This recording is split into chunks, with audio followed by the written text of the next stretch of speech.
Quatrième point de son raisonnement. Il faut donc, nous dit-il, bâtir une fraternité universelle. Mais pour faire cette fraternité universelle, eh bien Bergoglio appelle à la rescousse toutes les fausses religions.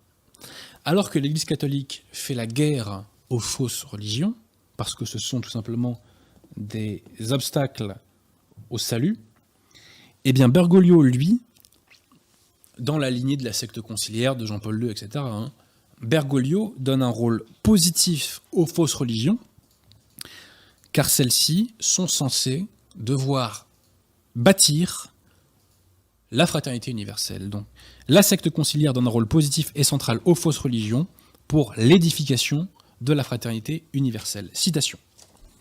Point 271.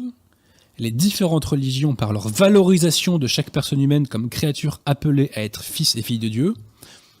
Parenthèse, je ne savais pas que le bouddhisme, l'hindouisme, le shintoïsme et l'animisme visaient à ce que chaque être humain soit valorisé comme créature appelée à être fils et fille de Dieu. Je l'ignorais. Bon. Donc, les différentes religions, par leur valorisation de chaque personne humaine comme créature appelée à être fils et fille de Dieu, offrent une contribution précieuse à la construction de la fraternité pour la défense de la justice dans la société. On se moque du monde. On se moque du monde. Point 277. Là, c'est du lourd. L'Église valorise l'action de Dieu, où ça?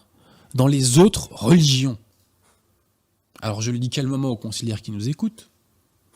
Il n'y a pas d'action de Dieu dans les faux cultes.